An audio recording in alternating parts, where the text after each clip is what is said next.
नमस्कार, कैसे हैं आप सभी। आशा करते हैं कि आप सभी शानदार और ज़बरदस्त होंगे। हम लोग देख रहे हैं मेंस्ट्रुएशन, एक मोस्ट इंपॉर्टेंट टॉपिक, क्योंकि सारे कॉम्पिटेटिव एग्जाम में यहाँ से नियमित रूप से क्वेश्चन पूछे जाते रहे हैं। क्लास के अंत तक जरूर बने रहिएगा ताकि हर एक कॉन्सेप्ट आपको अच्छे से समझ में आ सके। देखिएगा, मेंस्ट्रुएशन में हम लोग शुरुआत की है 2D से, और 2D में अभी हम लोग देख रहे हैं ट्रायंगल। लेकिन बारी बारी से हम लोग यहाँ पे हर एक फिगर को अच्छे तरीके से देखेंगे, न केवल उसके फॉर्मूला को, बेसिक कॉन्सेप्ट को, बल्कि प्रीवियस ईयर क्वेश्चंस को भी हम लोग देखेंगे। साथ ही साथ हम लोग जो नया क्वेश्चन पूछा गया है उनको भी यहाँ पे करने वाले हैं। ट्रायंगल के अंदर हमने आपको बताया था कि इसको भुजा के आधार पर 3 भागों में बांटा गया है: समबाहु त्रिभुज, समद्विबाहु त्रिभुज और विषमबाहु त्रिभुज। साथ ही साथ इसको कोण के आधार पर भी 3 भागों में बांटा गया है: समकोण, न्यून कोण और अधिक कोण त्रिभुज। एक ऐसा भी त्रिभुज है हमारा जो समद्विबाहु और समकोण को मिलाकर के बना है, जिसको हम लोग बोलते हैं समद्विबाहु समकोण त्रिभुज, और यहाँ से भी क्वेश्चन जो है आपके एग्जाम में पूछे जाते हैं। इसमें से हम लोग जो है वह विषमबाहु त्रिभुज को पढ़ चुके हैं। इसके बारे में हम लोग जो है डिटेल में देख लिए थे, जहाँ पे आप देखे थे कि किसी त्रिभुज के तीनों भुजाओं का माप अगर ए बी सी है तो वहाँ परिमाप कैसे निकालना है, A plus B plus C करके। क्षेत्रफल root under S into S minus A into S minus B into S minus C. साथ ही साथ अंतःवृत्त की त्रिज्या डेल्टा बाई एस, परिवृत्त की त्रिज्या A B C by 4 delta. इसके अलावा आप जो है राइट एंगल ट्रायंगल के बारे में पढ़ चुके हैं, जहाँ पे हम आपको बताए थे कि राइट एंगल ट्रायंगल एक ऐसा ट्रायंगल होता है जिसके तीनों भुजाओं में एक रिलेशन होता है, जिसको हम लोग बोलते हैं P square plus B square बराबर एच स्क्वायर। इसको पाइथागोरियन थ्योरम के नाम से भी जाना जाता है। तो इसको भी हम लोग देख लिए हैं। अब बाकी जो है यहाँ पे जो दो आपका बचा हुआ है, एक्यूट एंगल ट्रायंगल और ऑब्ट्यूस एंगल ट्रायंगल, इसको हम लोग को पढ़ना है ज्योमेट्री के अंदर। ठीक है, इससे रिलेटेड जो है सवाल आपका ज्योमेट्री में पूछा जाता है, यानी मेंस्ट्रुएशन में हमें इन दोनों को नहीं पढ़ना है। तो अब बचा कौन? अब बचा हमारे पास समबाहु त्रिभुज, समद्विबाहु त्रिभुज और समद्विबाहु समकोण त्रिभुज। आज के क्लास में हम लोग इन तीनों ही फिगर को अच्छे से देखेंगे, तीनों ही त्रिभुज को अच्छे से देखेंगे, और आज हम लोग ट्रायंगल के थ्योरी को कंप्लीट करेंगे। आइए शुरुआत करते हैं समबाहु त्रिभुज से। समबाहु त्रिभुज किसको बोलेंगे? जिस त्रिभुज के तीनों भुजाओं का माप बराबर हो, इक्वल हो, वही कहलाएगा समबाहु त्रिभुज। जैसे यहाँ पे हमारा एक त्रिभुज है, अगर इसके तीनों भुजाओं का माप समान हो जाए, जैसे इस भुजा का माप अगर ए लेते हैं तो यह भी ए, यह भी ए हो जाए, तो यही कहलाएगा समबाहु त्रिभुज। समबाहु त्रिभुज का परिमाप क्या होगा? तो परिमाप होता है, किसी भी त्रिभुज का परिमाप होता है तीनों भुजाओं के लंबाई का योग। तो यहाँ तीनों भुजाओं का लंबाई समान है, यानी ए प्लस ए करेंगे तो कितना आ जाएगा? 3a। तो परिमाप इसका होगा 3a, इसमें कोई दिक्कत नहीं। क्षेत्रफल के लिए फॉर्मूला क्या यूज करेंगे? √3/4 गुने ए स्क्वायर, जहाँ ए क्या है? ए से हम लोग डिनोट किए इसके भुजा को, यानी √3/4 गुने भुजा ए स्क्वायर।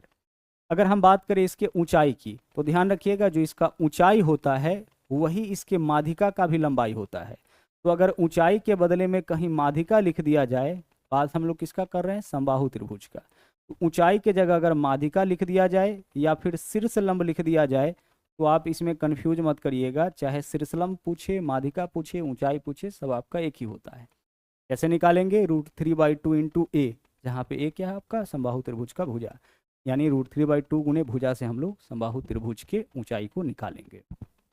आगे चलिए, अब आगे है हमारे पास यहाँ पे अंतःवृत्त की त्रिज्या और परिवृत्त की त्रिज्या। अब पीछे जो है समकोण त्रिभुज के अंदर भी देखें अंतःवृत्त की त्रिज्या, परिवृत्त की त्रिज्या, यहाँ भी आपको देखना पड़ेगा। अब अंतःवृत्त की त्रिज्या और परिवृत्त की त्रिज्या होता क्या है? तो पीछे के वीडियो में भी इसको हम एक्सप्लेन किए हैं। अंतःवृत्त की त्रिज्या किसी समबाहु त्रिभुज के भीतर में अगर कोई वृत्त बन रहा हो तो उसी की त्रिज्या को हम लोग बोलते हैं अंतःवृत्त की त्रिज्या, और अंदर बने वृत्त की त्रिज्या को हम स्मॉल r से दर्शाते हैं। और अगर किसी त्रिभुज के, समबाहु त्रिभुज के बाहर में कोई वृत्त बन रहा है और उसकी त्रिज्या हम लोगों से पूछा जाए, तो इसको हम लोग क्या बोलते हैं? परिवृत्त की त्रिज्या। इसको क्या बोलेंगे हम लोग? परिवृत्त की त्रिज्या। और परिवृत्त की त्रिज्या को हम लोग किससे डिनोट करते हैं? कैपिटल R से। अंतःवृत्त की त्रिज्या को स्मॉल r से और परिवृत्त की त्रिज्या को कैपिटल R से। अब अंतःवृत्त की त्रिज्या कैसे निकालेंगे? तो इसके लिए हम लोग फॉर्मूला यूज करेंगे a/2√3, यानी समबाहु त्रिभुज के एक भुजा में अगर आप 2√3 से भाग कर देते हैं तो उस त्रिभुज के भीतर बने वृत्त की त्रिज्या निकल जाएगा। बाहर बने वृत्त की त्रिज्या निकालना होगा तो a/√3 करेंगे, यानी समबाहु त्रिभुज के भुजा में हम √3 से भाग करेंगे। देखिए, जब बड़े नंबर से भाग करते हैं तो वैल्यू छोटा आता है, और छोटे नंबर से भाग करते हैं तो वैल्यू बड़ा आता है। तो यहाँ 2√3 से भाग कर रहे हैं और यहाँ √3 से, यानी यह वैल्यू छोटा होगा और यह वैल्यू आपका बड़ा देगा। तो अंदर वाले वृत्त की त्रिज्या छोटा होगा, बाहर वाले वृत्त की त्रिज्या क्या होगा? आपका बड़ा होगा। ठीक है, यहाँ क्या है a/2√3 और यहाँ क्या है a√3। अब समबाहु त्रिभुज के बाहर बने वृत्त की त्रिज्या यानी कैपिटल R और अंदर बने वृत्त की त्रिज्या यानी स्मॉल r में एक संबंध होता है। क्या संबंध होता है? बाहर बने वृत्त की त्रिज्या दोगुना होगा यानी परिवृत्त की त्रिज्या दोगुना होगा किससे? अंतःवृत्त की त्रिज्या से। अगर हम आपसे कहें कि किसी समबाहु त्रिभुज के अंतःवृत्त की त्रिज्या है आपका 18 सेंटीमीटर, तो परिवृत्त की त्रिज्या कितना हो जाएगा? 36। अगर अंतःवृत्त की त्रिज्या आपका 10 सेंटीमीटर है तो परिवृत्त की त्रिज्या क्या हो जाएगा? 20 सेंटीमीटर। डायरेक्ट हम लोग निकाल लेंगे। सवाल कभी कभी डायरेक्ट ऐसे पूछेगा कि एक समबाहु त्रिभुज के अंतःवृत्त की त्रिज्या इतना है तो परिवृत्त की त्रिज्या आप बताइए। तो वहाँ फॉर्मूला लगा करके पहले एक का मान निकाल करके फिर परिवृत्त की त्रिज्या निकालने हम लोग नहीं जाएंगे। हमें रिलेशन पता है कि परिवृत्त की त्रिज्या और अंतःवृत्त की त्रिज्या में क्या रेशियो होता है? 2:1 का होता है, यानी परिवृत्त की त्रिज्या अंतः वाले त्रिज्या का दोगुना होता है। सीधे यहाँ से निकालेंगे। अगर मान लीजिए बाहर वाला ही दे दिया कि बाहर वाले वृत्त की त्रिज्या आपका यहाँ पे 48 है, तो अंदर वाला का बताइए कितना? तो आधा हो जाएगा। ठीक है, जब परिवृत्त की त्रिज्या अंतःवृत्त की त्रिज्या का दोगुना है, इसका मतलब अंदर वाला त्रिज्या बाहर वाले त्रिज्या का क्या होगा? आधा हो जाएगा। इतना क्लियर हुआ? चलिए अब हम लोग बढ़ते हैं आगे। अब मान लीजिए कि क्वेश्चन इस तरीके से दे दिया जाए, किसी समबाहु त्रिभुज के भुजा का माप यहाँ पे है आपका 9 सेंटीमीटर। अब बताइए इसका परिमाप क्या होगा? सर परिमाप में कोई दिक्कत होगा? सर कोई दिक्कत नहीं होगा। भुजा 9 सेंटीमीटर है तो परिमाप 3 गुना 9 यानी कि 27 हो जाएगा। क्षेत्रफल कितना? √3/4 गुने 9 का स्क्वायर यानी 81√3/4 हो जाएगा। ऊंचाई कितना होगा? यहाँ पे 9 रखेंगे तो 9√3/2 हो जाएगा। यहाँ से देख लीजिए अंतःवृत्त की त्रिज्या क्या होगा? 9/2√3 हो जाएगा। परिवृत्त की त्रिज्या 9/√3 हो जाएगा। बाकी तो हम लोग यहाँ पे कैलकुलेशन करेंगे। तो इतना आपका फॉर्मूला हो गया किसका? समबाहु त्रिभुज का। बहुत इंपॉर्टेंट फॉर्मूला है, ध्यान रखिएगा। इसका आगे हम लोग बहुत ज़्यादा यूज करने भी वाले हैं। अब एक थ्योरी और है समबाहु त्रिभुज से रिलेटेड। वह क्या है कि समबाहु त्रिभुज के भीतर स्थित किसी बिंदु से तीनों भुजाओं पर अगर लंब डाला गया, मान लीजिए कि समबाहु त्रिभुज के भीतर स्थित यह कोई बिंदु है और इस बिंदु से तीनों पे लंब डाला गया। जैसे यह वाला जो भुजा है, समबाहु त्रिभुज है तो तीनों भुजा का माप समान होगा, तो यह भुजा भी ए, यह भुजा भी ए, यह भुजा भी ए। यहाँ से देख लीजिए, यहाँ जो लंब डाला गया, ठीक है, इस लंब को हम लोग P1 से दर्शा लिए, यानी इस लंब का लंबाई P1। यहाँ जो लंब डाला गया इस भुजा के ऊपर, देखिए इस भुजा के ऊपर लंब डाला गया इसको P2 से, और इसी पॉइंट से इस भुजा पर लंब डाला गया इसको हम लोग P3 से डिनोट कर लिए। ठीक है, चलिए अब देखिएगा, जो तीनों लंब यहाँ पे डाला गया है उसमें और ऊंचाई में एक संबंध होता है। समबाहु त्रिभुज के ऊंचाई में और जो तीनों अंदर से तीनों भुजा पर लंब डाला गया है उसमें क्या संबंध होता है कि ऊंचाई बराबर ही तीनों लंब के लंबाई का योग हो जाएगा, यानी P1 + P2 + P3 हो जाएगा। क्या हो जाएगा? ऊंचाई बराबर ही P1 + P2 + P3 हो जाएगा। इसको आप निकाल के भी चेक कर सकते हैं। आइए इसको हम लोग कुछ इस प्रकार से एक्सप्लेन करते हैं, ध्यान से समझिए। अगर हम इसको मिला दें, जैसे देखिए शीर्ष से इसको हम मिला देते हैं, ठीक है, तो शीर्ष से अगर हम इसको मिला देंगे कुछ इस प्रकार से, तो एक ट्रायंगल हमारा यहाँ पे बन जाएगा। ये जो लंब डाला गया इसको इस शीर्ष से अगर हम मिला दें तो एक ट्रायंगल हमारा यह हो जाएगा, और इस शीर्ष को अगर हम इससे मिला दें तो एक ट्रायंगल हमारा यह हो जाएगा। अब यहाँ जो है आपका अंदर में कुल मिला के 3 त्रिभुज बन गया है। इसको जरा देखिएगा, 3 त्रिभुज आपका यहाँ पे बना है। एक तो हमारा यह वाला हो गया। इस त्रिभुज का देखिए, इस त्रिभुज का आधार कितना है? इसका आधार यही वाला, क्योंकि जिसके ऊपर लंब डाला जाता है वही आधार होता है। हमने आपको पीछे क्लास में बताया था कि जिस भुजा पे त्रिभुज चाहे कोई भी हो, जिस भुजा पे लंब डाला जाएगा वही आपका आधार हो जाता है, और जो लंब का लंबाई होगा वह क्या होता है? ऊंचाई। तो अगर आपसे हम यह पूछे कि इस पूरे त्रिभुज का क्षेत्रफल बताइए, तो आप क्या बोलोगे?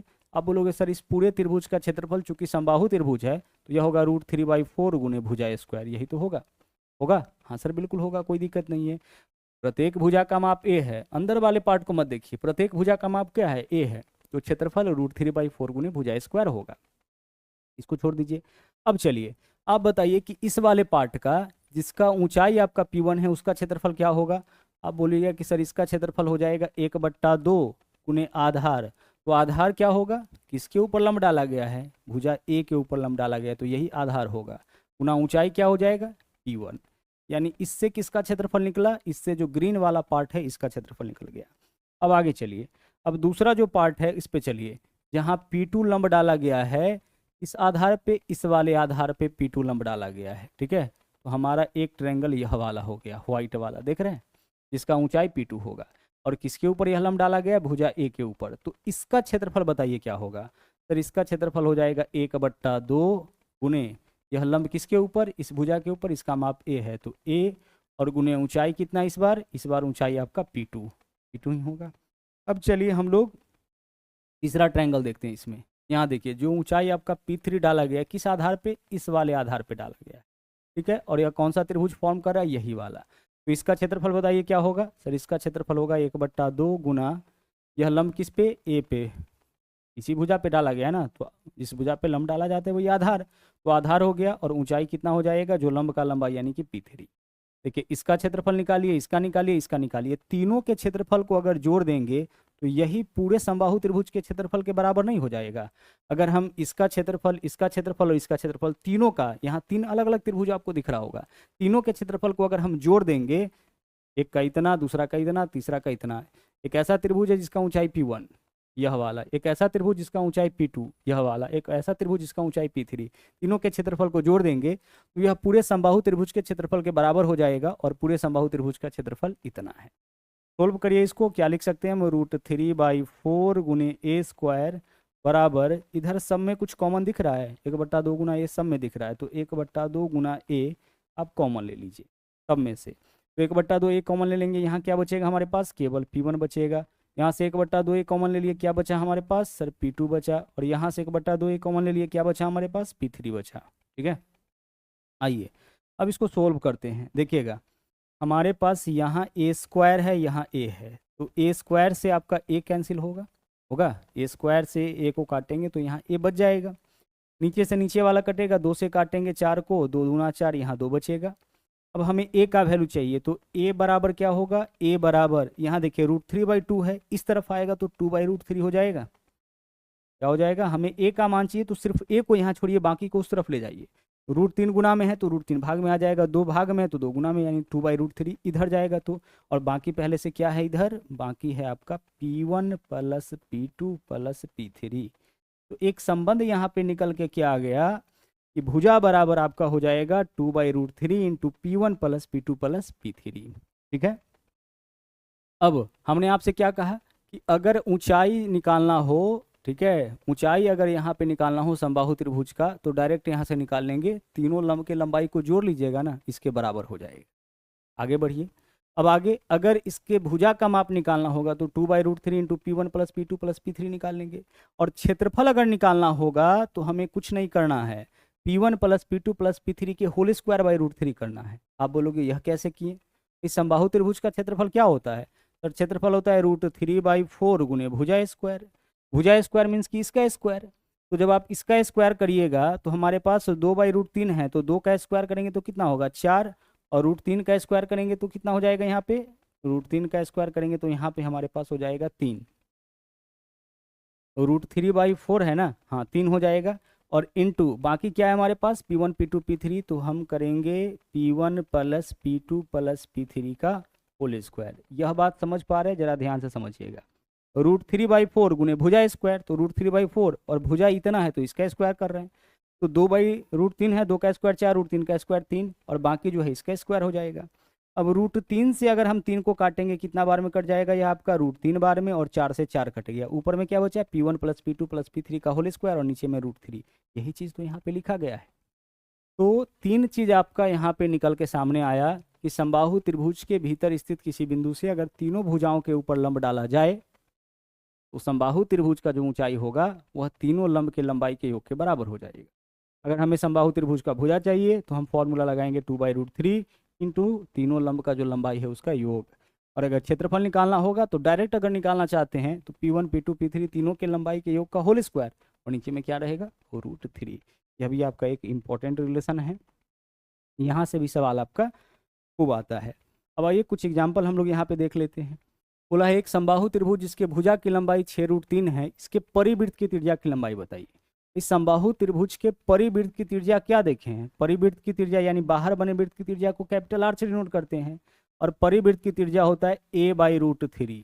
क्या होता है a/√3, जहाँ a से समबाहु त्रिभुज के भुजा को दर्शाना है। तो बोला है समबाहु त्रिभुज के भुजा की लंबाई 6√3, यानी a का वैल्यू है 6√3, तो 6√3 में हम क्या करेंगे √3 से भाग करेंगे, कर लीजिए, √3 से √3 कैंसिल, कितना हो गया 6 हो गया। अच्छा, अगर हम आपसे पूछे कि समबाहु त्रिभुज के अंतःवृत्त की त्रिज्या बताइए, तो जब परिवृत्त की त्रिज्या 6 है तो अंतःवृत्त की त्रिज्या कितना होगा? 3 होगा। हमें क्या बताना था? परिवृत्त की त्रिज्या, तो आंसर हो जाएगा 6 सेंटीमीटर। आप बोलोगे यह 3 कैसे ले लिए सर? हमने आपको एक रिलेशन बताया है ना कि परिवृत्त की त्रिज्या अंतःवृत्त की त्रिज्या का दोगुना होता है। तो जब बाहर वाला 6 है तो अंदर वाला क्या होगा? 3 होगा। तो यहाँ हमारा आंसर 6 सेंटीमीटर हो जाएगा। क्लियर? चलिए आगे बढ़ते हैं। अच्छा, परिवृत्त की त्रिज्या आप निकालिए। अब आपसे अगर इसका क्षेत्रफल पूछ दे, भाई वृत्त का त्रिज्या पता है, वृत्त का क्षेत्रफल पाई आर स्क्वायर होता है, पाई आर स्क्वायर हम लोग लगा देंगे। आगे बढ़िए। अगला देखिए, बोला क्या है? एक समबाहु त्रिभुज की प्रत्येक माध्यिका की लंबाई 6√3। प्रत्येक माध्यिका की लंबाई, तो माध्यिका जो होता है वह इसकी ऊंचाई के बराबर। तो समबाहु त्रिभुज का ऊंचाई बताइए क्या होता है? नहीं दिया है, ऊंचाई दे रखा है ना, तो ऊंचाई का फॉर्मूला लगाइए। √3/2 इंटू ए, यह होता है समबाहु त्रिभुज का ऊंचाई। जबकि यहाँ पे दिया कितना है? 6√3। देखिए ऊंचाई निकालना नहीं है, ऊंचाई दिया है, तो जो दिया है उसी का फॉर्मूला लगाएंगे तभी तो कंपेयर कर पाएंगे। तो ऊंचाई होता है √3/2 इंटू ए, जबकि दिया है यहाँ पे 6√3। समबाहु त्रिभुज का जो माध्यिका होता है वही उसका ऊंचाई होता है। आगे देखिए, √3 से √3 कैंसिल, ऊपर से ऊपर वाला। ए का वैल्यू बताइए कितना हो जाएगा? क्रॉस मल्टीप्लाई, 6 दूना 12, ए का मान 12। अब क्या पूछा? इसका परिमाप। तो परिमाप यानी पेरीमीटर कितना होता है? 3 गुने भुजा, यही तो होता है। तो 3 गुना क्या लिखेंगे हम? 12। 3 गुना 12 हो जाएगा आपका 36। यूनिट देख लीजिए क्या है? सेंटीमीटर। तो 36 सेंटीमीटर, विकल्प सी हमारा आंसर। एक बार आपका ए निकल गया, फिर परिमाप पूछे, ऊंचाई पूछे, क्षेत्रफल पूछे, कुछ भी पूछे हम निकाल सकते हैं। आगे, यदि किसी समबाहु त्रिभुज के परिमाप का संख्यात्मक मान क्षेत्रफल का √3 गुना, परिमाप का संख्यात्मक मान, परिमाप क्या होता है? अगर भुजा ए लेते हैं तो परिमाप 3a होता है। क्षेत्रफल क्या होता है? क्षेत्रफल √3/4 गुना भुजा स्क्वायर होता है। यहाँ बोला क्या गया है कि परिमाप का जो संख्यात्मक मान है यानी जो 3a है, वह क्षेत्रफल का √3 गुना, यानी यह क्षेत्रफल का कितना गुना है? √3 गुना। सवाल एक बार फिर से समझिएगा क्या बोला है। एक समबाहु त्रिभुज का जो परिमाप है, परिमाप कितना होता है? अगर भुजा ए लिए हैं तो परिमाप 3a होगा, तो परिमाप 3 होगा। यह क्या है? क्षेत्रफल का, तो क्षेत्रफल √3/4 गुने भुजा स्क्वायर होता है, इसका √3 गुना है। देखिए √3 में √3 से गुना करिएगा, कितना हो जाएगा? 3। तो 3 से 3 कैंसिल हो गया। इधर √3 गुना √3 यानी 3 है, तो 3 से 3 कैंसिल। ए से काटेंगे, ए स्क्वायर कैंसिल, ए बचेगा। क्रॉस मल्टीप्लाई, इधर ए 4 भाग में इधर आएगा तो गुना में, यानी 4 बराबर इधर क्या है आपका? ए। ए क्या है? समबाहु त्रिभुज की भुजा। हमें यही बताना है कि प्रत्येक भुजा की लंबाई क्या होगा? 4 यूनिट आपका यहाँ पे आंसर हो जाएगा। क्वेश्चन में जो बोला है एग्जैक्टली हम लोग वही लिख दिए, बाकी तो कैलकुलेशन है। अगला एक यह सवाल है, यहाँ से भी इस तरह का सवाल खूब पूछा जाता है। बोला है एक समबाहु त्रिभुज के प्रत्येक भुजा में 2 सेंटीमीटर की वृद्धि करने पर उसका क्षेत्रफल 2√3 वर्ग सेंटीमीटर बढ़ जाता है। भुजा को कितना बढ़ाया है? एक समबाहु त्रिभुज के भुजा में 2 सेंटीमीटर की वृद्धि किया है, यानी भुजा को 2 सेंटीमीटर से बढ़ाया, तो क्षेत्रफल कितना बढ़ गया? 2√3 वर्ग सेंटीमीटर। अच्छा, क्षेत्रफल इतना बढ़ गया, यानी कि नया वाला क्षेत्रफल में और पुराना वाला क्षेत्रफल में इतना का अंतर आ गया। ठीक है, नया वाला क्षेत्रफल अगर हम A2 से दर्शाएं तो A2 जो है, A2 में और A1 में नया वाला क्षेत्रफल और पुराने वाले क्षेत्रफल में कितना का अंतर आ गया? यहाँ पे 2√3 का। अब जरा ध्यान से इस बात को समझिएगा, एक बार फिर से इसको हम समझाने का प्रयास आपको कर रहे हैं। बोला है समबाहु त्रिभुज के प्रत्येक भुजा में जब 2 सेंटीमीटर की वृद्धि किया, पहले से जो भी उसका भुजा रहा होगा, जब प्रत्येक को 2 सेंटीमीटर बढ़ाया, यानी भुजा में जब 2 सेंटीमीटर की वृद्धि करता है, कहने का मतलब यह है कि अगर पहले से भुजा ए है तो नया वाला भुजा का माप क्या होगा? a+2। तो ऐसा करने पर क्षेत्रफल कितना बढ़ जाता है? 2√3 वर्ग सेंटीमीटर। तो क्षेत्रफल में वृद्धि हो गया, यानी कि क्षेत्रफल में इतना का अंतर आ गया। नया वाला क्षेत्रफल और पुराना वाला क्षेत्रफल में इतना का क्या हो गया? अंतर आ गया। ठीक है, वृद्धि या कमी को हम किससे दर्शाएंगे? अंतर से। अब समझिए। अब एक बात बताइए कि समबाहु त्रिभुज का क्षेत्रफल क्या होता है? सर यह होता है √3/4 गुने भुजा स्क्वायर होता है, √3/4 गुने भुजा स्क्वायर। तो भुजा में जब 2 सेंटीमीटर की वृद्धि करेंगे तो भुजा a+2 हो जाएगा, तो क्षेत्रफल √3/4 गुने भुजा स्क्वायर इतना हो जाएगा। क्लियर? अब आगे चलिए, पहले से क्या रहा होगा इसका क्षेत्रफल? पहले से इसका क्षेत्रफल होगा √3/4 गुने भुजा स्क्वायर। यह पहले वाला क्षेत्रफल और यह नया वाला क्षेत्रफल, और इस दोनों में अंतर कितना का आया? अंतर यही 2√3 का। दोनों ही क्षेत्रफल में अंतर कितना का आया? 2√3 का। जब हम लोग यहाँ पे क्या बढ़ा दिए हैं? जब हम लोग यहाँ पे भुजा को 2 सेंटीमीटर बढ़ा दिए तो क्षेत्रफल में 2√3 का अंतर आया, यानी नया वाला क्षेत्रफल और पुराने वाले क्षेत्रफल में 2√3 का अंतर। इसमें कॉमन कुछ हो सकता है क्या? सर √3/4 दोनों जगह है तो कॉमन ले लीजिए, तो √3/4 कॉमन ले लिए। इधर क्या बचेगा आपका? a+2 का होल स्क्वायर, यही तो बचेगा। तो a+2 का होल स्क्वायर a² + 4a+4 होता है। a+b का होल स्क्वायर तो a², 2ab तो 2 गुना a गुना 2, 4ab²। और माइनस यहाँ से देखिए इसको तो कॉमन निकाल लिए, इसमें क्या बचेगा हमारे पास? a²। और बराबर इधर आपके पास 2√3 है तो 2√3। बस इतना ही आपको यहाँ पे समझना था।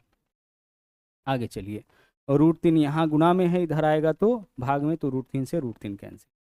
आगे a² प्लस में a² माइनस में कैंसिल आउट हो गया। हमारे पास इधर क्या बचा है? 4a+4 बराबर, देखिए 4 इधर भाग में इधर आएगा तो गुना में, तो 4 दूना 8, इस पूरे के भाग में 4 है ना, तो 4 दूना 8 हो जाएगा।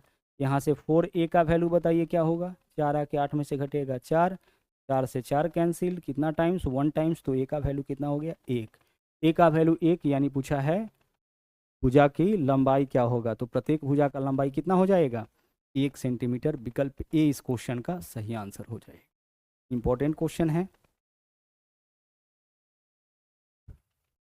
आगे बढ़ते हैं, अगला क्वेश्चन देखिए क्या है। बोला है यदि किसी समबाहु त्रिभुज के अंदर स्थित किसी बिंदु से त्रिभुज के भुजाओं पर खींचे गए लंब की लंबाई 4, 5, 6 सेंटीमीटर है तो त्रिभुज का क्षेत्रफल बताइए। अब पहले भुजा बताइए कि क्या होगा। हम इसका क्षेत्रफल डायरेक्ट भी निकाल सकते हैं। कैसे क्षेत्रफल डायरेक्ट निकालेंगे? क्षेत्रफल सीधे निकालने का तरीका देखिए क्या होता है। क्षेत्रफल सीधे निकालने के लिए हम लोग लिखते हैं P1 + P2 + P3 इसका होल स्क्वायर और बाई √3 का होल स्क्वायर बाई क्या लिखेंगे? बाई √3 लिखेंगे। तो P1 + P2 + P3 का मान बताइए। भीतर स्थित किसी बिंदु से जो लंब डाला गया 4, 5 और 6 है, तो हम लिखेंगे 4 + 5 + 6 इसका होल स्क्वायर, और साथ ही साथ नीचे में क्या रहेगा? नीचे में रहेगा √3। 4, 5, 9, 6, 15, 15 का स्क्वायर कितना हो जाएगा? 225। तो 225/√3 इस क्वेश्चन का आंसर होगा। ऑप्शन में 225 नहीं है तो इसको 3 के फॉर्म में तोड़ लीजिए। 75 गुने 3 इसको लिख सकते हैं, तो 3 के लिए हम लिख दिए √3 गुना √3। घातांक और करनी में यह बात आपको बताया गया है। √3 गुने √3 3 होगा, 3 गुने 75 225। √3 के फॉर्म में क्यों तोड़े हैं? क्योंकि नीचे में √3 है, नीचे √3 है तो √3 से काटिए, एक √3 से एक √3 कट गया, क्या बचा आपके पास? 75√3। 75√3 आपके क्वेश्चन का क्या होगा? सही आंसर हो जाएगा विकल्प बी, 75√3। दूसरा तरीका यह कहता है कि हम पहले भुजा निकाल लें। भुजा कैसे निकालेंगे? भुजा निकालने के लिए हम फॉर्मूला लगाएंगे 2/√3 into P1 + P2 + P3।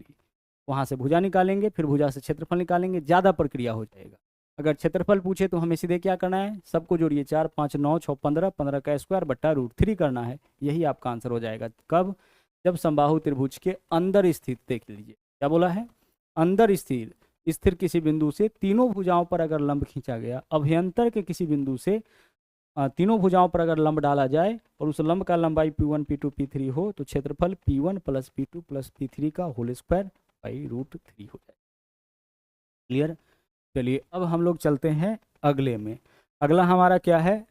Isosceles triangle, यानी कि समद्विबाहु त्रिभुज। समद्विबाहु त्रिभुज किसको बोलेंगे? जिस त्रिभुज का कोई दो भुजा बराबर होगा, वही समद्विबाहु त्रिभुज। जैसे देखिए इस भुजा का माप a है, यह भी a है, और यह क्या है? b है। दो भुजा बराबर है, यह कहलाएगा समद्विबाहु त्रिभुज। तो एक बात ध्यान रखिएगा, दो बराबर भुजा को छोड़ करके जो तीसरा भुजा बचता है ना, इसी को हम लोग बोलते हैं इसका आधार। यह क्या कहलाता है? यह आपका इसका कहलाएगा बेस। हमेशा यह बात आप ध्यान रखिएगा। समद्विबाहु त्रिभुज में या जिस किसी त्रिभुज का दो भुजा बराबर होगा, वही बात हो गया। बराबर भुजा को छोड़ करके जो तीसरा भुजा बचता है, उसी को हम लोग क्या बोलते हैं? आधार। और अगर इसके ऊपर लंब डाल दे, कहाँ से? सामने के शीर्ष से अगर हम यहाँ पे लंब डाल दे, तो यह आधार को दो बराबर भाग में बांट देगा, यानी इसका वैल्यू हो जाएगा b/2 और इधर भी वैल्यू क्या हो जाएगा? b/2 हो जाएगा। क्लियर हो रहा है यह बात? अगर इसको हम a से डिनोट कर लिए, यह पॉइंट b है, यह पॉइंट c है, और यह आपका d है, उस केस में bd का मान कितना हो जाएगा? b/2। और लंब डाले हैं तो देखिए यह जो समद्विबाहु त्रिभुज है वो आपका दो समकोण त्रिभुज में अब बट गया। एक समकोण त्रिभुज हमारा यहाँ पे, एक यहाँ। जैसे ही हम लंब डाले क्या हुआ? यह आपका दो बराबर त्रिभुज में बट गया और दो बराबर समकोण त्रिभुज में, एक समकोण त्रिभुज हमारा यहाँ पे, दूसरा समकोण त्रिभुज यहाँ पे। अच्छा देखिए, इस भुजा पे लंब डाला गया है तो यह आधार हो गया, और अगर लंब का लंबाई निकाल लेते हैं तो आधार गुने ऊंचाई से क्षेत्रफल निकल जाएगा। तो ये जो लंब है आपका AD, इसका लंबाई कैसे निकालेंगे, तो AD बराबर, ध्यान से समझिएगा, जो इस पूरे त्रिभुज का ऊंचाई है वो आपका इस आधे त्रिभुज का क्या होगा, आधा त्रिभुज तो हमारा समकोण त्रिभुज हो जाएगा क्योंकि 90 डिग्री है। तो समकोण त्रिभुज है तो 90 डिग्री के सामने वाला यानी कि यह हमारा कर्ण हो जाएगा। AD पूछा है यानी लंब पूछा है तो हम करेंगे कर्ण का स्क्वायर यानी कि A स्क्वायर माइनस लंब का, कर्ण का स्क्वायर माइनस आधार का स्क्वायर, तो आधार b/2 है तो b/2 का स्क्वायर करेंगे यानी b² बाई 4 होगा भाई b/2 इसका होल स्क्वायर करिएगा ना, b/2 का होल स्क्वायर यानी b² बाई 4। यह हमारा कर्ण है, यह आधार है। अगर हम आधे की बात करें तो पूरा का जो है आपका यहाँ b है ना, लेकिन आधा का आधार क्या है, b/2। समकोण त्रिभुज का आधार कितना, b/2, यह कर्ण और यह लंब 90 डिग्री के सामने वाला। तो लंब जब भी निकालना होगा तो कैसे निकालेंगे, लंब बराबर √अंडर कर्ण का स्क्वायर माइनस आधार का स्क्वायर। सोल्व करिए, देखिए इसके नीचे में कुछ नहीं तो 4a² माइनस b² होगा। क्या लिखेंगे हम इसके लिए, 4a² माइनस b², और नीचे में इसका LCM क्या होगा, 4 हो जाएगा अंडर रूट। अब यहाँ से देखिए ऊपर वाले का तो रूट नहीं कर सकते हैं तो इसको ऐसे ही छोड़ दीजिए, 4a² माइनस b², इसका रूट हम लोग नहीं कर पाएंगे। नीचे में क्या आपका 4, इसका वर्गमूल कितना हो जाएगा 2, तो 4a² माइनस b² क्या निकला, ऊंचाई। यहाँ पे देख लीजिए 4a² माइनस b² बाई 2 इसका ऊंचाई हो जाएगा। तो समद्विबाहु त्रिभुज का ऊंचाई 4a² माइनस b² होगा, जहाँ a बराबर भुजा और b क्या होगा, b आपका इसका आधार हो जाएगा। इतना हम लोगों को प्रोसेस में नहीं जाना है, क्वेश्चन पे जब आएंगे तो हम आपको बताएंगे, लेकिन जो फॉर्मूला है उसको देख लेते हैं। आगे देखिए परिमाप कैसे निकालेंगे, परिमाप तीनों भुजाओं के लंबाई का योग, तो a + a 2a + b यानी कि 2a + b हो जाएगा। अब क्षेत्रफल देख लीजिए, जब ऊंचाई निकल गया तो क्षेत्रफल 1/2 गुने आधार किसके ऊपर लंब डाला गया है, इस वाले के ऊपर, तो यह b है तो आधार b हो गया। ऊंचाई अभी जस्ट निकाले हैं 4a² माइनस b² बाई 2, इससे इसका क्षेत्रफल निकल जाएगा। क्लियर हुआ इतना। चलिए अब क्वेश्चन देखते हैं, क्वेश्चन से और सारा चीज़ जो है वो अच्छे से क्लियर हो जाएगा। यहाँ देखिए सब नया क्वेश्चन है, एक समद्विबाहु त्रिभुज के दो समान भुजाओं में से प्रत्येक की लंबाई 89। एक समद्विबाहु त्रिभुज के बराबर भुजाओं में से प्रत्येक का लंबाई कितना है, 89, बराबर भुजा में से, यानी इस भुजा का लंबाई भी 89 और इसका भी लंबाई आपका 89। आगे, और इसके आधार का लंबाई है 78, आधार का लंबाई कितना हो गया 78। आधार किसको बोलेंगे, बराबर भुजाओं को छोड़ करके जो तीसरा भुजा बचेगा वो इसका आधार हो जाएगा। हमें क्या निकालना है इस क्वेश्चन में, हमें इस क्वेश्चन में बताना है कि त्रिभुज का क्षेत्रफल बताइए। क्या परिमाप बता सकते हैं, बता सकते हैं। क्या क्षेत्रफल निकालने के लिए हम यहाँ पे का हमें क्षेत्रफल चाहिए, तो क्षेत्रफल के लिए √अंडर s वाला फॉर्मूला नहीं लगा सकते हैं, बिल्कुल लगा सकते हैं। तो s into S minus A into S minus B into S minus C, इसको लगा करके चेक करिए। देखिए सभी फॉर्मूला को लगा करके हम चेक करके आपको बताते हैं। क्या इसको नहीं लगा सकते हैं, बिल्कुल लगा सकते हैं। तो s का मान क्या होगा, परिमाप का आधा, तो परिमाप देखिए कितना होगा, 9 9 18 और 9 9 18 8 26 6 हासिल 2 हो गया, 8 8 16 7 23 और 2 25, 256 हो गया आपका परिमाप। 256/2 यानी कि 128 इसका s का वैल्यू हो जाएगा। परिमाप का आधा ही तो s होता है। अब यहाँ पे लिखिए सबसे पहले s, समझना है बस आपको, जो आसान लगे वही फॉर्मूला यूज करिएगा, लेकिन पहले हर एक चीज़ को समझ लेते हैं। तो s माइनस a यानी 128 में से 89 माइनस करिए, कितना हो जाएगा, यह आपका हो जाएगा यहाँ पे 39, कितना हो जाएगा 28 है ना, 49 हो जाएगा क्या, 89 है, इधर क्या बचेगा हमारे पास 89 और 1 90 11 और 28 और 11 कितना हो जाएगा 39, तो 39 इधर है हमारे पास। फिर आपका s माइनस बी, तो फिर 89 माइनस करेंगे तो फिर से हमारे पास 39 ही आएगा, और s माइनस सी, तो 128 में से 78 माइनस करिए, 128 में से 78 माइनस करिए 30 और 20 कितना हो जाएगा आपका यहाँ पे 50 हो जाएगा। ठीक है, 7 5 12 अंडर रूट इसको कर लीजिए। देखिएगा यहाँ पे 128 है ना, ध्यान से समझिएगा। अगर हम इसका कैलकुलेशन कर ले तो 239 है, तो 239 में से 139 को बाहर कर लेते हैं। ठीक है भाई, 128 है यहाँ पे और यह 50 है, तो इसमें से अगर हम 2 निकाल ले तो 128 गुने 2 256, 256 का वर्गमूल कितना हो जाएगा 16, और यहाँ पे 25 बचेगा, 25 का वर्गमूल कितना हो जाएगा 5 हो जाएगा। यानी हमारा आंसर होगा 39 गुने 16 गुने 5, यानी 39 गुने 80। क्या होगा आंसर हमारा 39 गुने 80। 80 से गुना करिए, देखिए वैल्यू क्या आता है, 0 है तो 0, 9 8 72, 2 हासिल 7, 8 तारीख 24 और 7 31, यानी कि 3120। एक तो यह तरीका हो, ठीक है, एक यह तरीका हो गया जहाँ पे हम लोग क्या करेंगे, जब तीनों साइड पता हो, चाहे किसी भी तरीके का त्रिभुज हो, हम उसका क्षेत्रफल s into S minus A into S minus B into S minus C से निकाल सकते हैं। पहला तरीका। अब दूसरा तरीका इसका देखिए, ठीक है, फर्स्ट मेथड इसका यह हो गया। दूसरा तरीका क्या होगा, हम फटाफट से इसका ऊंचाई निकाल ले। क्या करेंगे, हम इसका ऊंचाई निकाल लेंगे। ऊंचाई कैसे निकालेंगे, देखिए, अगर यहाँ से हम इसके ऊपर लंब डाल देंगे तो यही तो ऊंचाई होगा। चलिए लंब डाल दिए, यही आपका ऊंचाई होगा। तो यह पूरा का पूरा जो है अगर 78 है तो आधा कितना हो जाएगा 39, आधा कितना होगा आपका 39। अब यहाँ से बताइए कि क्या इसके मदद से आप जो है इसका माप बता सकते हैं। देखिए यह आधार हो गया, यह कर्ण हो गया, यह आपका लंब हो गया त्रिभुज के आधार पर। तो आपके पास कर्ण भी है और इसके अलावा एक छोटी भुजा है, तो दूसरा भुजा निकालने का फॉर्मूला याद करिए हम क्या बताए थे। अगर ये हम इसका ऊंचाई ले लेते हैं तो ऊंचाई निकालने का फॉर्मूला याद करिए क्या बताए थे एक बार। यह तो आपका समकोण के हिसाब से कर्ण लंब ही होगा ना, तो समकोण का अगर कर्ण पता हो, आधार पता हो, लंब कैसे निकालेंगे। तो एक बार इस दोनों को जोड़िए, तो 9 9 18, 8 हासिल 1, 8 3 11 और 1 12, 128 हो जाएगा। एक बार हम इस दोनों को जोड़ेंगे तो 128 इंटू एक बार इस दोनों को घटाइए, तो 89 में से 39 घटाइए, कितना हो जाएगा 50, और इसको अंडर रूट कर लीजिए। बस इतना करिए, याद करिए, समकोण वाला में हम बताए थे। इसमें से 2 लीजिए तो 128 गुना 2 256, कितना हो जाएगा इसका वर्गमूल 16 होगा।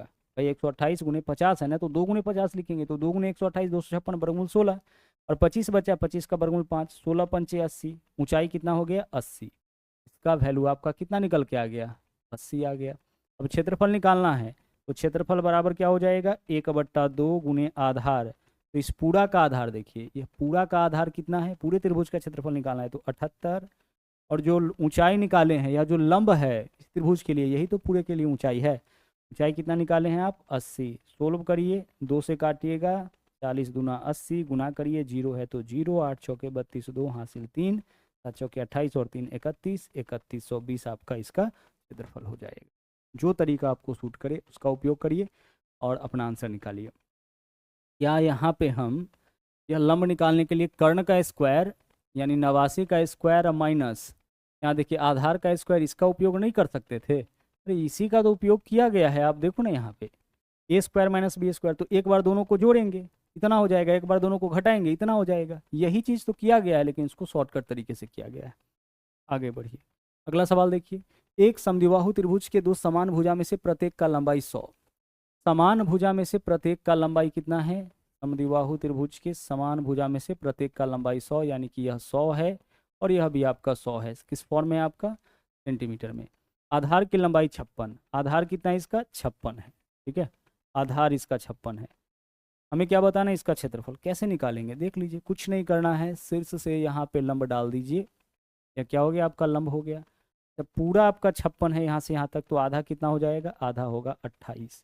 इसका माप कैसे निकालेंगे, यह जो ऊंचाई है कैसे निकलेगा, इस त्रिभुज के हिसाब से कर्ण हो जाएगा, इस त्रिभुज के हिसाब से यह क्या हो जाएगा लंब हो जाएगा। तो हमें कर्ण पता है चूंकि 90 के सामने है, और आधार पता है, लंब कैसे निकालेंगे, तो 100 + 28 128, 100 - 28 कितना होगा 72। ऐसे ही तो हम लोग कर्ण लंब निकालेंगे। भाई कर्ण का स्क्वायर माइनस आधार का स्क्वायर, तो 100 का स्क्वायर माइनस 28 का स्क्वायर, तो 100 + 28 इंटू 100 - 28।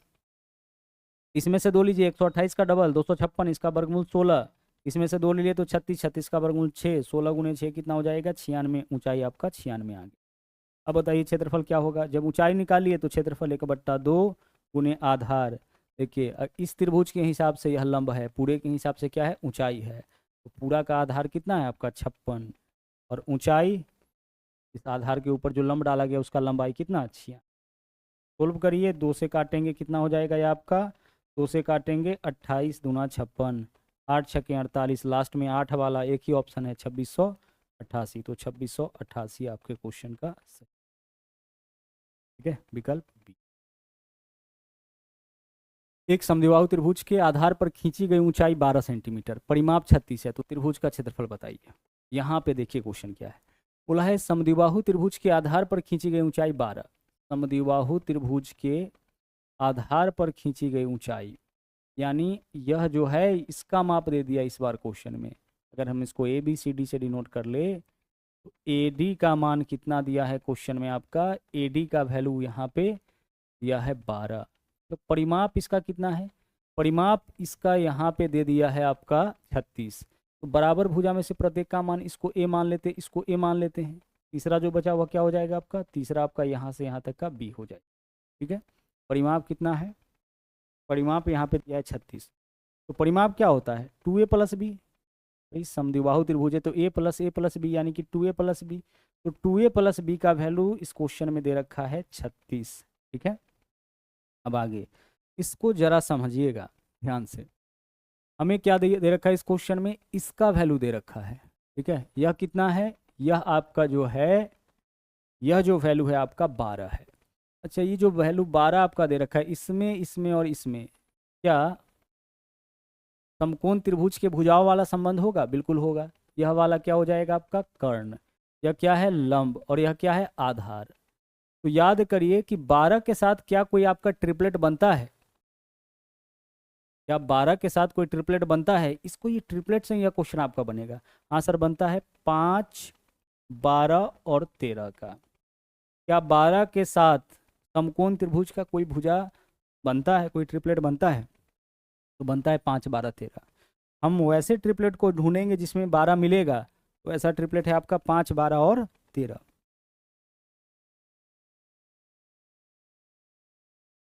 और डिफरेंट क्वेश्चन है, समझना पड़ेगा। अब देखिए, तो एक तो 12 है ही, ठीक है, एक तो आपका क्या है 12। अब ए के जगह हम क्या ले लेंगे, ए के जगह हम ले लेंगे 13। और यहाँ देखिए बी का आधा आपका 5 है, तो बी का या क्या है, बी के आधे का वैल्यू आपका 5 होगा, क्योंकि इतना को ही हम लोग यहाँ पे लिए हैं ना ट्रिपलेट में। यहाँ समकोण त्रिभुज तो यही तीनों है, तो इसको यहाँ पुट करके देखते सेटिस्फाई हो रहा है कि नहीं। ए के जगह अगर 13 लेंगे तो 13 दूना 26, और बी के आधे का वैल्यू 5 है, तो बी के डबल का वैल्यू 10, 26 और 10 36 हो गया। एक सेकेंड,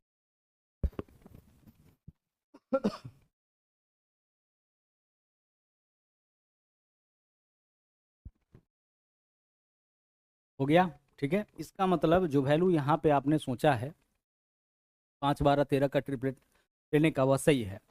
तो यहाँ से हमारे पास क्या आ गया, यहाँ से हमारे पास आ गया कि बी का वैल्यू जो होगा वो आपका 10 हो जाएगा। बी के आधे का वैल्यू 5 है, तो बी का वैल्यू कितना होगा, बी का वैल्यू आपका 10 होगा।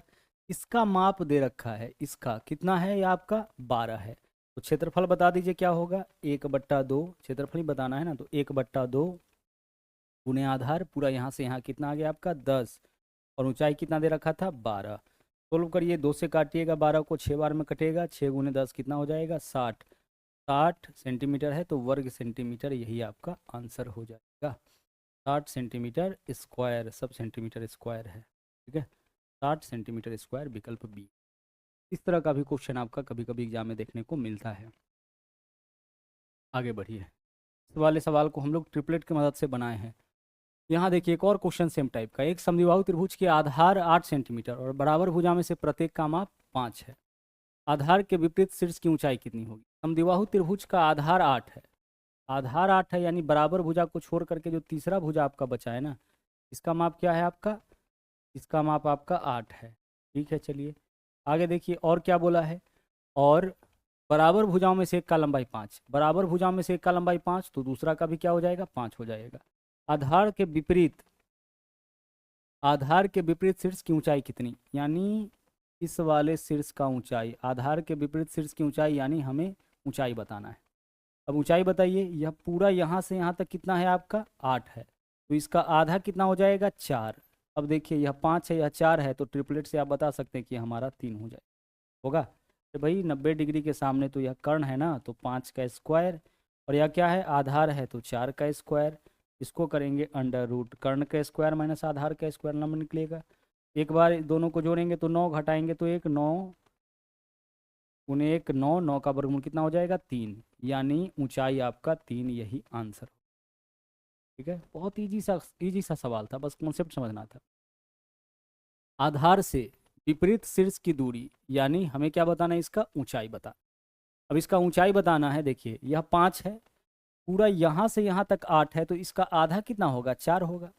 यहाँ देख लीजिए लंब है, तो यह हमारा एक समकोण त्रिभुज का कर्ण पता है, समकोण का आधार पता है, लंब बताना है। बहुत इजीली 5 4 3 का ट्रिपलेट बनता है, इससे निकाल लेंगे। अब यह जो लंब आया है समकोण त्रिभुज का, यही पूरे त्रिभुज का ऊंचाई भी है, तो अगर क्षेत्रफल निकालना होगा तो इसको आधार मानेंगे, इसको ऊंचाई मानेंगे, और अपना क्षेत्रफल हम लोग निकाल लेंगे। क्लियर, चलिए आगे। अब अगला है आपका समद्विबाहु समकोण त्रिभुज। समद्विबाहु समकोण जैसा कि नाम है, दो भुजा बराबर, एक कोण 90 डिग्री, यही कहलाता है समद्विबाहु समकोण त्रिभुज। या फिर हम लोग समद्विबाहु समकोण वैसे समकोण त्रिभुज को बोलेंगे जिसका लंब और आधार बराबर। तो हम लंब भी x ले लिए, कर्ण आधार भी x ले लिए, तो कर्ण कितना हो जाएगा, लंब का स्क्वायर जो आधार का स्क्वायर, यही तो कर्ण होगा। अंडर रूट कर लीजिए, एक्स स्क्वायर क्या हो जाएगा, 2x²। फिर से इसका रूट करिए, यहाँ देखिए 2 का वर्गमूल निकलेगा नहीं, तो √2, x का वर्गमूल निकल जाएगा, ये x हो जाएगा, तो √2 × x लिख दिए इसी वजह। तो लंब x आधार x, तो कर्ण कितना, √2 × x। लंब अगर 5 आधार 5, तो कर्ण 5 √2 हो जाएगा। लंब अगर 6 आधार भी 6, कर्ण कितना हो जाएगा, 6 √2 हो जाएगा। अगर हम आपसे कहें कि इसका परिमाप बताइए, तो परिमाप के लिए क्या करिएगा, तीनों भुजाओं को जोड़िएगा, तो एक x है, दूसरा भी x है, और तीसरा क्या है, √2 × x, यही तो होगा। x + x क्या हो जाएगा, 2x, और प्लस यहाँ हो जाएगा √2 × x। दोनों में x है, x कॉमन ले लीजिए, क्या बचेगा हमारे पास, 2, और इधर क्या बचेगा, √2। x × 2 + √2, या 2 + √2 × x, एक ही बात है। तो परिमाप हम ऐसे निकाल लेंगे।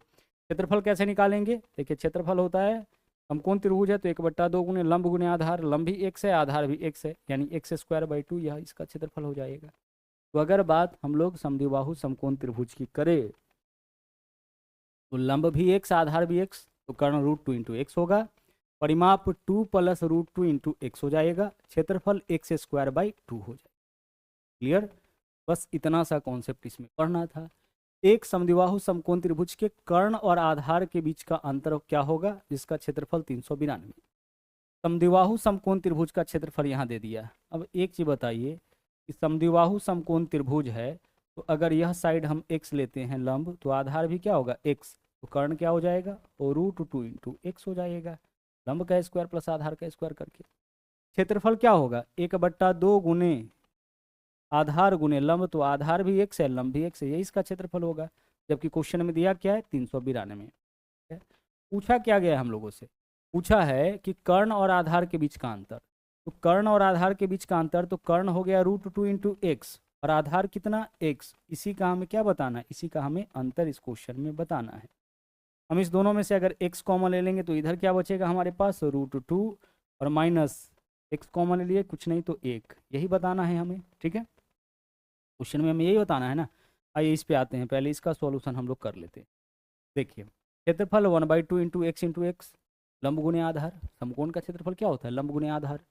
अब यहाँ से देखिए 2 से क्रॉस मल्टीप्लाई करेंगे, पहले x गुने x, x², और 2 भाग में इधर जाएगा तो गुना में, तो 2 दूना 4, 9 दूना 18, 8 हासिल 1, 3 दूना 6, और 1 7। x² का वैल्यू 784 है, तो x का वैल्यू क्या होगा, इसका वर्गमूल, तो 784 का वर्गमूल कितना हो जाएगा, 28। x का वैल्यू 28 आया, यानी कि लंब भी 28, आधार भी 28। लंब कितना हो गया आपका, लंब भी 28 हो गया, आधार भी कितना, 28। कर्ण कितना हो जाएगा, √2 × 28, यानी कि 28 √2, सब निकल गया। हमें क्या निकालना है, अंतर निकालना है, किसका, कर्ण का, और किसका, आधार का। तो कर्ण यानी कि 28 √2, कर्ण, या फिर कर्ण को हम ऐसे भी दर्शा सकते हैं, चलो हम डायरेक्ट निकाल लेते हैं। कर्ण और आधार का अंतर, तो कर्ण क्या हो गया हमारे पास, 28 √2, और आधार क्या है आपका, 28, इसी का अंतर हमें चाहिए, निकाल लीजिए। दोनों जगह 28 है, तो 28 कॉमन ले लीजिए, यहाँ बचेगा √2, और माइनस यहाँ पे 1। 28 √2 का मान बोलिए क्या है, इस क्वेश्चन में दे दिया है 1.4, उपयोग करिए, -1।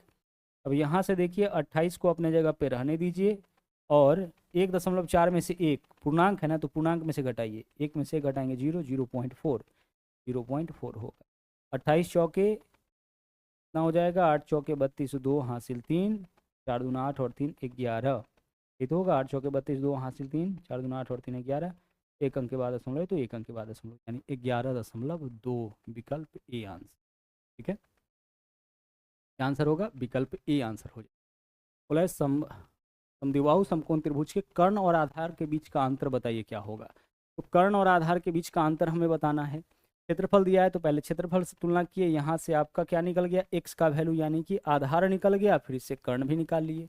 अब आधार कर्ण दोनों पता है, उसका अंतर पूछा है, हम निकाल सकते हैं। यहाँ देखिए, यदि किसी समद्विबाहु त्रिभुज का परिमाप 4√2 + 8 है तो कर्ण का लंबाई, इस समद्विबाहु समकोण है ना, समद्विबाहु समकोण है तो यह x है, यह भी x है, तो यह आपका कितना होगा? √2 × x, लंब x आधार x, तो कर्ण इतना हो जाएगा। परिमाप क्या होता है इसका? अभी जस्ट देखें, परिमाप होता है आपका 2 + √2 × x, यही तो इसका परिमाप होगा। किसका? समद्विबाहु समकोण त्रिभुज। अब तीनों भुजा को जोड़ के देखिए, x + x + √2 × x, यानी 2x + √2 × x, x कॉमन लेंगे तो यही बचता है। तो परिमाप तीनों भुजाओं की लंबाई का योग इतना होगा। जबकि दिया है कितना क्वेश्चन में? 4√2, क्वेश्चन में दे रखा है 4√2 + 8। आइए इसको सोल्व करते हैं। 2 + √2 यहाँ पे है, और इंटू x बराबर, इधर क्या होगा? अगर 4 दोनों जगह से कॉमन ले लेते हैं तो हमारे पास इसमें बचेगा √2, और 8 में से 4 कॉमन लेंगे तो 2 बचेगा। दोनों तरफ अगर वैल्यू सेम दिख रहा है तो उसको काटिए। 2 + √2, यहाँ भी देखिए 2 + √2 सेम चीज़ है, 2 + √2 और √2 + 2 एक ही बात है ना, तो इससे यह वैल्यू कट गया। इधर क्या बचा? x, और इधर क्या बचा? 4, तो x का वैल्यू क्या हो जाएगा? 4, x का वैल्यू 4। अब पूछा है कर्ण का लंबाई क्या होगा, तो x का वैल्यू 4 आया, यानी कि लंब और आधार कितना हो गया हमारा? 4। हमें क्या बताना है? कर्ण। हमें बताना है कर्ण क्या होगा। कर्ण क्या है यहाँ पे? √2 × x, तो √2 × 4 क्या हो जाएगा? 4√2। 4√2 सेंटीमीटर है तो सेंटीमीटर, मीटर है तो मीटर। क्लियर? तो समद्विबाहु समकोण त्रिभुज हम लोग किसको बोलेंगे? जिस त्रिभुज का कोई दो भुजा बराबर और एक कोण बराबर हो, वही आपका कहलाएगा समद्विबाहु समकोण त्रिभुज। तो इस तरीके से ट्रायंगल का थ्योरी हम लोग कंप्लीट कर लिए हैं। ट्रायंगल से जुड़ा हुआ और भी क्वेश्चन हम लोग देखेंगे, अभी देखना है, ठीक है। लेकिन एक बार बारी बारी से सभी फिगर और उससे जुड़ा हुआ कुछ कुछ क्वेश्चन हम लोग देखते चल रहे हैं, ताकि जो आपका फॉर्मूला है वो अच्छे से क्लियर होता जाए।